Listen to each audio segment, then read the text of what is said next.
संहिता 68 और उसका 6 वचन। परमेश्वर अनाथों का घर बसाता है। यहाँ पर लिखा है कि परमेश्वर अनाथों का घर क्या करता है? हाँ। और बंदियों को छुड़ाकर संपन्न करता है। हालेलुया। तो मैं आज आपसे पूछना चाहता हूँ और आपसे जानना चाहता हूँ, यहाँ पर परमेश्वर अनाथ को घर देता है। हालेलुया। हालेलुया। किसको घर देता है? जिसको घर नहीं है। क्या है जिसको? कितने लोगों को घर नहीं है? सबके पास घर है। हालेलुया। लेकिन परमेश्वर का धन्यवाद देते हैं, मेरे पास घर रहकर भी घर नहीं था और परमेश्वर ने घर दिया जिसमें आप लोग बैठे हैं। हालेलुया। बैठे हैं कि नहीं?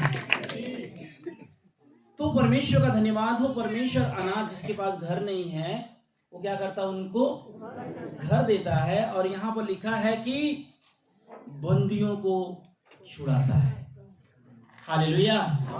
आज बहुत सारे लोग बंदी हैं। क्या है? हालेलुया। उन्हें परमेश्वर पूरे रीति से क्या करता है? छुड़ाता है। कितने लोग बंदी नहीं है? थोड़ा सा हाथ उठाएं। बंदी नहीं है, छूट गए, क्योंकि यीशु का लहू मोल देकर हमें क्या कर लिया है? छुड़ा लिया है। तो परमेश्वर का धन्यवाद हो और परमेश्वर की स्तुति हो। मैं आज प्रार्थना करूंगा कि बंदियों लोगों के लिए, जो बंदी का मतलब 38 साल तक रोग में पड़ा हुआ था, वो बंदी था। किसने छुड़ाया?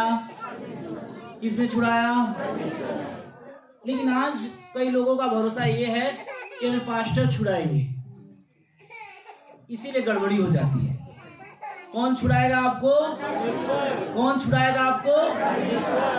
लेकिन परमेश्वर तो छुड़ाएंगे, लेकिन आपको एक कार्य करना होगा। कार्य क्या करना होगा? भजन संहिता 65 का 2 वचन। भजन संहिता 65 का 2 वचन। हे प्रार्थना के सुनने वाले। परमेश्वर जब आपकी प्रार्थना को सुनेगा तब वो आपको क्या करेगा? छुड़ाएगा। यहाँ पर लिखा है प्रार्थना के सुनने वाले, यानी आपकी प्रार्थना परमेश्वर सुन लेगा तो आपके जीवन में बड़ा काम करेगा, क्योंकि प्रार्थना में वो शक्तियां हैं, प्रार्थना में वो पावर है। आपकी प्रार्थना कैसी है? मैं एक व्यक्ति की बात बताना चाहता हूं, उसकी प्रार्थना में इतनी शक्ति है, इतना पावर है कि उसकी घुटने टेकने से और प्रार्थना करने से आकाश का, स्वर्ग का परमेश्वर सुनकर एक मुर्दों को क्या करता है? जिंदा करता है। आपकी प्रार्थना कैसी है? आपका विश्वास कैसा है? यहाँ पर तो लाइन लगती है, प्रार्थना करने के बाद अंतिम में बोलेंगे भैया मुझे प्रार्थना कर दो, कितना भी मना करने के बाद भी। लेकिन प्रार्थना वहां पर लिखा है, क्या लिखा है? वह जो प्रार्थना सुनने वाला है। कौन सुनने वाला है? तो हमें प्रार्थना जो सुनने वाला है उसको अपना प्रार्थना अच्छे से सुनाना चाहिए। आप अपनी प्रार्थना किसको सुना रहे हैं? हालेलुया। वही परमेश्वर कहता है कि मनुष्य के बारे में वो किन की प्रार्थना सुनेगा। मैं आपको बताना चाहता हूं, यहाँ पर क्या लिखा है? एक बार और पढ़ दीजिए। हे प्रार्थना के सुनने वाले। हे प्रार्थना के सुनने वाले। सब प्राणी तेरे ही पास आएंगे। सब प्राणी परमेश्वर के पास जाएंगे। तो आज हमें और आपको परमेश्वर से क्या करना है? प्रार्थना करना है। और जब परमेश्वर, एक मैं बताना चाहता हूं, जो दुर्गास नाम की स्त्री थी, क्या वहां के लोग प्रार्थना करने वाले नहीं थे? थे या नहीं? बाइबल पढ़ने वाले से मैं पूछ रहा हूं, थे ना? वहां पर जब दुर्गास मर जाती है तो लोगों की प्रार्थना काम नहीं करती है, और जब नहीं करती है तो पतरस को बुला कर लाते हैं। किसको? पतरस को बुला कर लाते हैं, और पतरस कुछ नहीं करते हैं। आते हैं तो देखते हैं उसको नहलवा कर लोग कहाँ रखे हैं? अटारी पे रख दिए हैं और ये व्यक्ति जाते हैं और दरवाजा को बंद करते हैं, बस कुछ भी नहीं करते हैं। क्या करते हैं? घुटना टेक कर और परमेश्वर से प्रार्थना करते हैं और परमेश्वर ने उनकी प्रार्थना को सुन लेता है। जैसे परमेश्वर उनकी प्रार्थना को सुनता है तब वो जो तबीता नाम की जो स्त्री है तुरंत क्या करती है? पतरस को देखने लगती है। पतरस ने उसे हाथ देकर उठाया और बहुतों लोगों के बीच में जीवित ले गया। हालेलुया। इसलिए प्रार्थना में आप अपनी प्रार्थना पर भी विश्वास रखें। जब आप अपने पे नहीं विश्वास रखते हैं तो दूसरे पे कैसे विश्वास करेंगे? हालेलुया। प्रभु यीशु मसीह की सबसे बड़ी बात है, परमेश्वर ने कहा है, एक वचन और निकालेंगे, सुपदेशक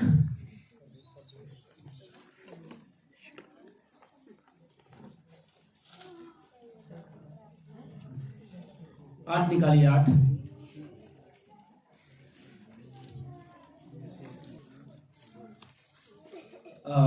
सुपदेशक 9 का 8 बच्चे, 9 का 8, सुपदेशक 9 का 8। तेरे वस्त्र सदा उजले रहें। अब बताओ, यहाँ पर परमेश्वर ने सुनेंगे हमारी प्रार्थना, हमारी बात को परमेश्वर क्या करेंगे? सुनेंगे। लेकिन उनकी कुछ मांगे हैं। मांगे ये हैं कि तेरे वस्त्र सदा उजले रहे। हालेलुया। किसके वस्त्र सदा उजले? हालेलुया। क्या लिखा है? तेरे वस्त्र सदा उजले रहे। कितने लोगों का वस्त्र उजले? उजले का मतलब क्या समझते हैं? हाँ, आपके वस्त्र में दाग नहीं होना चाहिए। मैं जो आप वस्त्र पहने नहीं, जो परमेश्वर ने अब इस वस्त्र से आपको बनाया है, रचा है। हालेलुया। आपके अंदर क्या नहीं होना चाहिए? यहां पर लिखा है परमेश्वर का वचन कि तेरे वस्त्र सदा उजले रहे।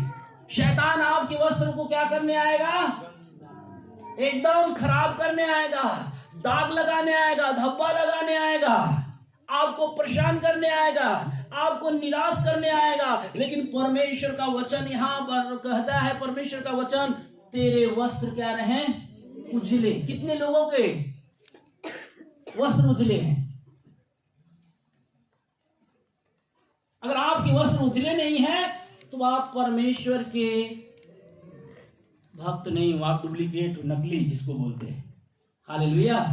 इसलिए परमेश्वर का वचन आज आपसे कहता है, बताता है, अपने वस्त्र को सदा क्या रखें? उजले। शैतान के कामों को अपने भीतर आने न दे। अगर आप शैतान के कामों को अपने भीतर ला रहे हैं तो वो आपको क्या कर रहा है? आप पवित्र थे, आपको क्या कर रहा है? अशुद्ध कर रहा है। इसलिए आपके वस्त्र को वो गंदा कर रहा है। अगर आप बताओ, आपके वस्त्र को कोई गंदा करेगा तो आपको पसंद आएगा?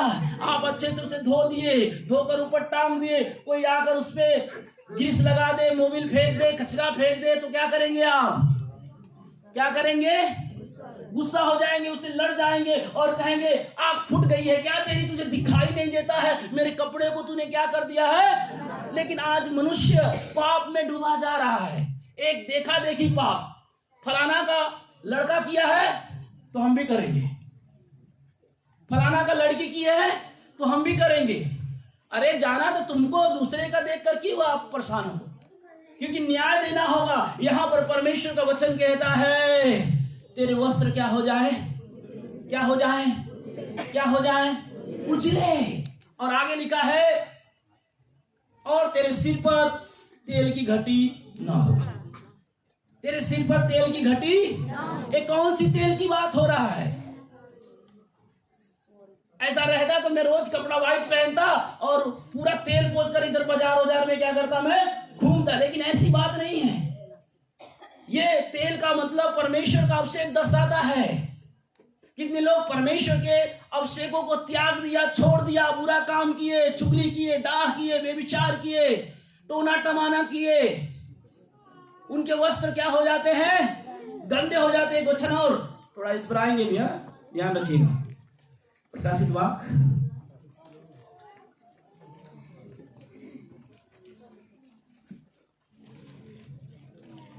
22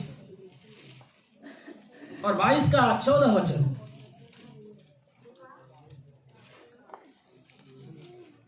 प्रकाशित वाक्य 22 का 14 वचन।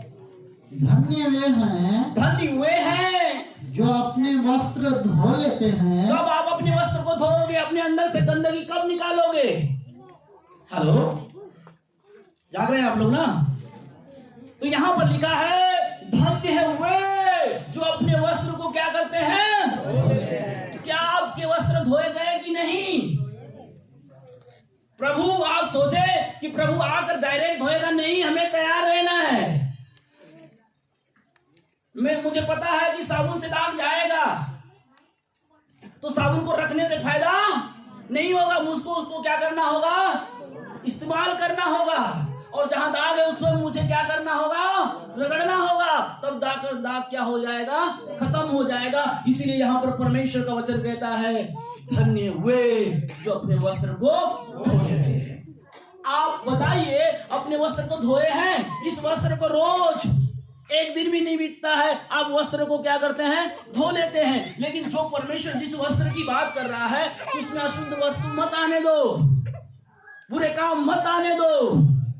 इसलिए परमेश्वर कहता है मैं अनाथों को घर क्या करने आया हूं? बसाने आया हूं और कैदियों को छुड़ाने आया हूं। जब प्रभु आपको छुड़ाया तो फिर आप कैद में क्यों जा रहे हैं? हालेलुया, प्रभु यीशु मसीह की, प्रभु यीशु मसीह की। तो यहाँ पर लिखा जिसने अपने वस्त्र को धो लेते हैं, क्योंकि उन्होंने जीवन के वृक्ष के पास आने का अधिकार मिलेगा। जीवन का वृक्ष कौन है? कौन? जोर से बोलिए, कौन? लेकिन आपके वस्त्र धुले रहेंगे तब आप यीशु मसीह के पास जाएंगे। आप बुराई से भागो, गंदे कामों से भागो। आज विश्वासी लोग गलत काम कर रहे हैं जो नहीं करना है।